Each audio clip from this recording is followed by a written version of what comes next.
তারিখ পর্যন্ত ঠেকায় রাখতে হবে। গভর্নমেন্ট পাওয়ারে আসলে তখন জাহেদ ভাই ফুল পাওয়ার উনি শুধু ওয়েট করতেছে যে আমার কিছু দেখায় না কোথাও। কল রেকর্ডটি ইউরোপিয়ান ইউনিভার্সিটি অব বাংলাদেশের একজন শিক্ষার্থীর সাথে বিশ্ববিদ্যালয়ের সাবেক চেয়ারম্যান এবং পলাতক আওয়ামী দোসর মকবুল খানের কথোপকথনের।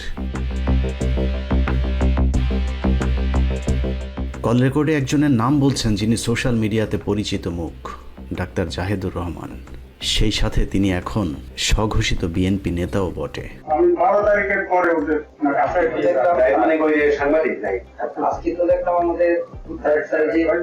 ঘটনার সারসংক্ষেপ বুঝতে হলে একটু পিছন থেকে শুরু করতে হবে। মাসখানেক আগে একটি অনুসন্ধানী প্রতিবেদন প্রকাশিত হয় 15 মিনিটসে। সে অনুসন্ধানে উঠে আসে কিভাবে টকশো বক্তা জাহেদুর রহমান এবং ইউটিউবার মাসুদ কামাল সাবেক ছাত্রলীগ নেতা মঞ্জুরুল আলম পান্নাদের যোগ সাজসে ফারজানা আলম নামের এক দেহ ব্যবসায়ী মাঠ কাঁপিয়ে বেড়াচ্ছেন।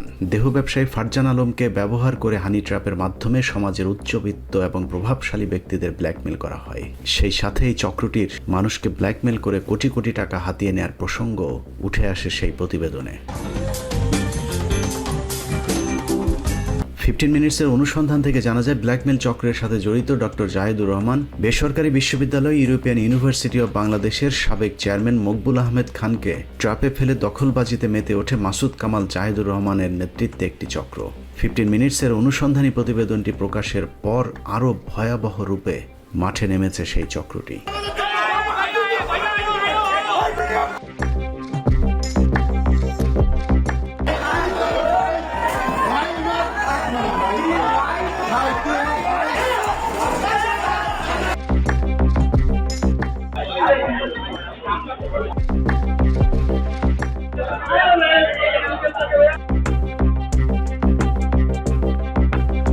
মকবুল খানের পরিবারের লোকজনের কারণে প্রতারক চক্রের প্রথম পদক্ষেপ ব্যর্থ হবার পর জোরপূর্বক বিশ্ববিদ্যালয়টি দখলের পরিকল্পনা করে জাহেদুর রহমান গং। বিশ্ববিদ্যালয়ে কয়েক দফা হামলা চালিয়ে আতঙ্ক সৃষ্টি করে অবশেষে সন্ত্রাসীদের দ্বারা পুরো বিশ্ববিদ্যালয়টি এখন তাদের দখলে নেওয়া হয়েছে। বৈধভাবে যারা এখন বিশ্ববিদ্যালয়টির মালিক তারা শুধুই খাতা কলমে মালিকানা ভোগ করছেন। গত 27 তারিখে ক্যাম্পাসে ঘটে যাওয়া সহিংসতায় আমি আক্রমণের শিকার। আমার উপর ব্যাট দিয়ে আক্রমণ করে ল ডিপার্টমেন্টের ইমরান হোসেন জয়। সে আমাকে ব্যাট দিয়ে সজোরে আঘাত করে। 2 তলায় আমাদের ভার্সিটির 2 তলায় আমি তখন দাঁড়িয়েছিলাম। হুট করে ইমরান হোসেন জয়, সে ভার্সিটির রাষ্ট্রীয় স্টুডেন্ট, সে লোহার বেসবল ব্যাট দিয়ে আমার উপর আঘাত করে। আমি হুট করে কিছু বুঝতে পারিনি। এই হামলায় বিশেষভাবে জড়িত ছিল ইমরান হাসান জয়, অন্য ডিপার্টমেন্টের সামির, ল ডিপার্টমেন্টের মেহেদি। তাদের মূল উদ্দেশ্য ছিল ভার্সিটিকে বেআইনিভাবে দখল করা। তারা তাদের আধিপত্য বিস্তার, দখল করে রাখা, সাধারণ শিক্ষার্থীরা যেন মুখ না খুলতে পারে তাদের অন্যায়ের বিরুদ্ধে। এই জন্য তারা একটা মিথ্যা বানোয়াট বানাচ্ছে যে আমি শিবিরের করে বিশ্ববিদ্যালয় পরিচালনার একটি ভুয়া বোর্ড গঠন করেছেন। মজার বিষয় হলো ওই বোর্ডের সেক্রেটারি হিসেবে যাকে রাখা হয়েছে সেই ফারজানাকেই জাহেদুর রহমান এবং মাসুদ কামালেরা হানি ট্র্যাপ হিসেবে ব্যবহার করেছিলেন বিভিন্ন জায়গায়। মাসুদ কামালেরা গুরুতর আহত হয় গুরুতরভাবে আছে। জাহেদুর রহমান। সংসদ 12 তারিখ ট্রাপ ব্যবসায়ী মাসুদ কামাল। আমার বিশ্ববিদ্যালয়ে যে প্রবলেম চলতেছে তার মধ্যে ব্যক্তিগত ইউটিউব চ্যানেলে প্রকাশ করেছেন আরেক হানি ট্র্যাপ ব্যবসায়ী জাহেদুর রহমান। একটি বেসরকারি বিশ্ববিদ্যালয় ইউরোপিয়ান ইউনিভার্সিটি অব বাংলাদেশের সাথে আমার নাম জড়িয়ে কিছু কথা হয়েছে। দুজনেই তাদের ভিডিওতে মকবুল আহমেদকে ব্যবহার করেছেন।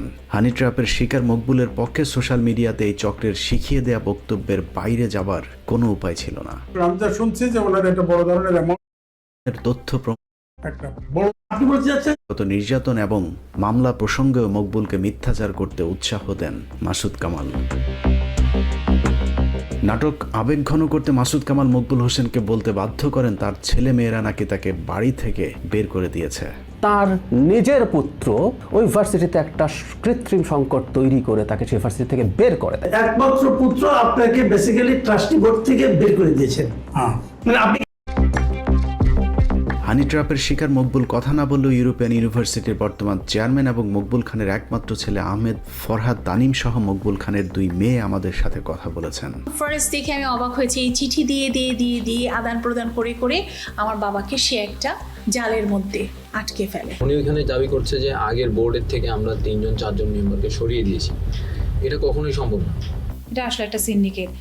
ফরজানা আলম, জায়েদুর রহমান এবং মুন্না, পাখি, এরকম আরও অনেক কিছু। রাইট অ্যাবাউট নাও মাই চাচা অ্যাজ ওয়েল।